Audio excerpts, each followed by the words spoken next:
Mr. Kraske, 90 seconds.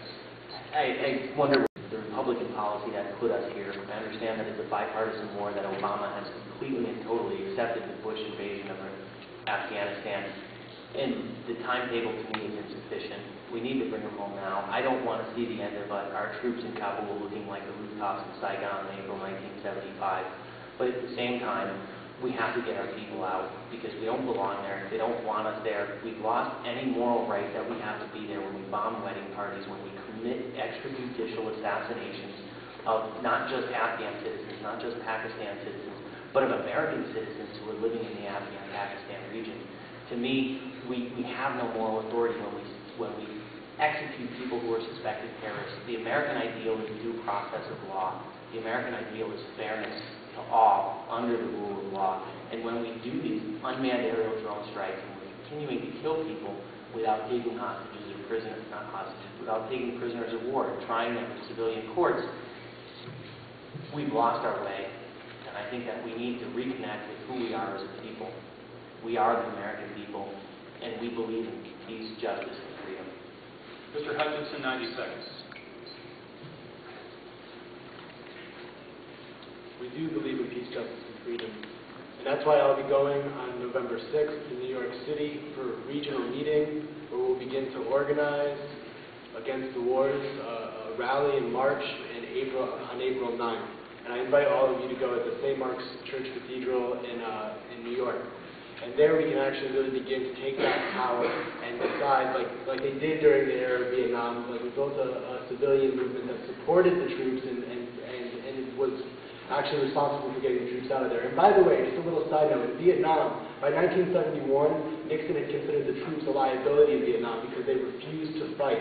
They didn't want to fight anymore, they didn't want to be there, they wanted to be brought home. And that's happening right now in Afghanistan and Iraq. You have journalist Darjan Mal, who we did a book tour with last year. He came out and said that the troops there now don't want to fight, they don't want to be there. They're doing things like, if they're told to go out on a mission, they'll reconfigure the computer in their Humvee, and they'll go sit out in the field somewhere, and they'll move a little joystick around and make it look like back at the base like they're doing these missions. Because they're suicide missions, there's IEDs, it's a dangerous situation, and they realize, the soldiers realize, veterans like Ross Caputi, who fought in Fallujah, who just spoke at our campaign rally last week, realize that the war is being fought for the interest of the private profit, and they don't want to do that anymore. They want to be brought home. They want to come back home to have a good education and a good life. Closing statements, Mr. Larson, 3 minutes. Well, I'm sorry in some respects that we didn't get to talk about health care this evening. For more than 100 years, this nation has tried to pass health care, both Democratic and Republican presidents. We made a bold first step. The bill takes effect in 2014, and there's adjustments that have to be made. But I'm proud that we've ended no more rescission of insurance policies, provided children, especially those with pre-existing conditions, an opportunity where they no longer can be discriminated against, where women can no longer be discriminated against simply because you were capable of giving birth, where seniors will be able to get the kind of checkups, physicals, and preventative care that they need, where children can remain on your policy to age 26. Yes, there are differences in this election. I appreciate the fact that I'm an elected member of Congress. And tonight a lot of the focus, whether it's from my friends on the left or of my friends on the right, has been about either you didn't do enough or I thought you did too much.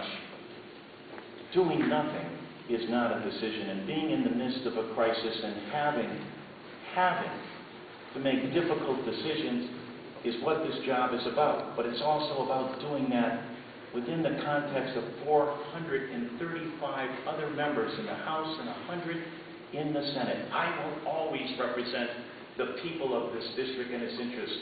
This is no time to go back. I will not go back to the ownership society. I will stand up for Social Security and for Medicare. We will not allow the privatization of Social Security, nor to see the guarantee of Medicare. The guarantee of Medicare become a voucher program. And I do believe deeply in putting America back to work, investing in this country, because you know, when we make it in America, every single American has the opportunity to do it. Manufacturing is part of our DNA. It's who we are.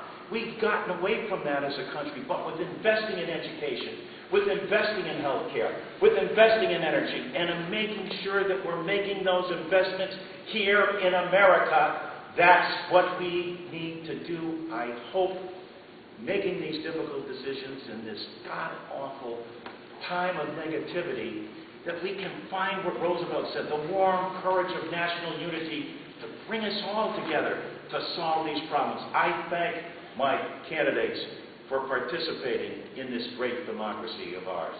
Mr. Krajewski, 3 minutes.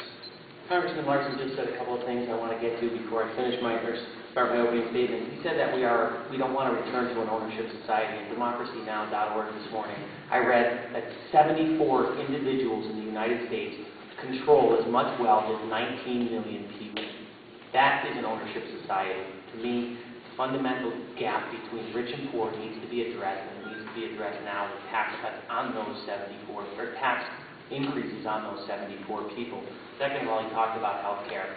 Obamacare is a typical Democratic program where it nibbles at the edges of the problems, but it doesn't go straight for the marrow. Once again, like education, health care is a fundamental human right. Once Congress agrees that health care is a fundamental human right, then it will have to lower the age of Medicare eligibility from 65 to 0. Everybody in, nobody out. Full coverage for all Americans. We need to remove the profit motive from health care because my body is not for profit. When I get sick, my body is not for a corporation to make money off of, period. So Congressman Larson may talk a good game about health care, but in 1996, the Winstead Memorial Hospital closed down. I was a reporter for the Waterbury Republican when this happened, and I remember seeing crowds of people come to downtown Winstead to protest the end of the Winstead Memorial Hospital. This happened because when Congressman Larson was Senate President pro tem, there was a philosophy in Governor Rowland's government to centralize health care. The Office of Health Care Access wanted to make sure all the hospitals were focused in the cities. And so they had taxes that were regressive and forced rural hospitals like Winstead Memorial Hospital to pay for urban hospitals. When he was Senate President, he didn't do anything to fix this. And here in America, we don't bomb hospitals like we do in Kabul or Baghdad. We simply bankrupt them. I will not stand for that. And I think that if we're going to talk about earmarks, $140,000 for bricks and mortar at the Winstead Medical Center is insufficient. I've talked too much negatively. I want to state why the Green Agenda is different from the programs of the Democrats and the Republicans. We want 70% cuts in military spending. We want to create millions of green jobs. We want free college tuition for everyone. We want to end corporate personhood, which seeds so much of our civic space, private space.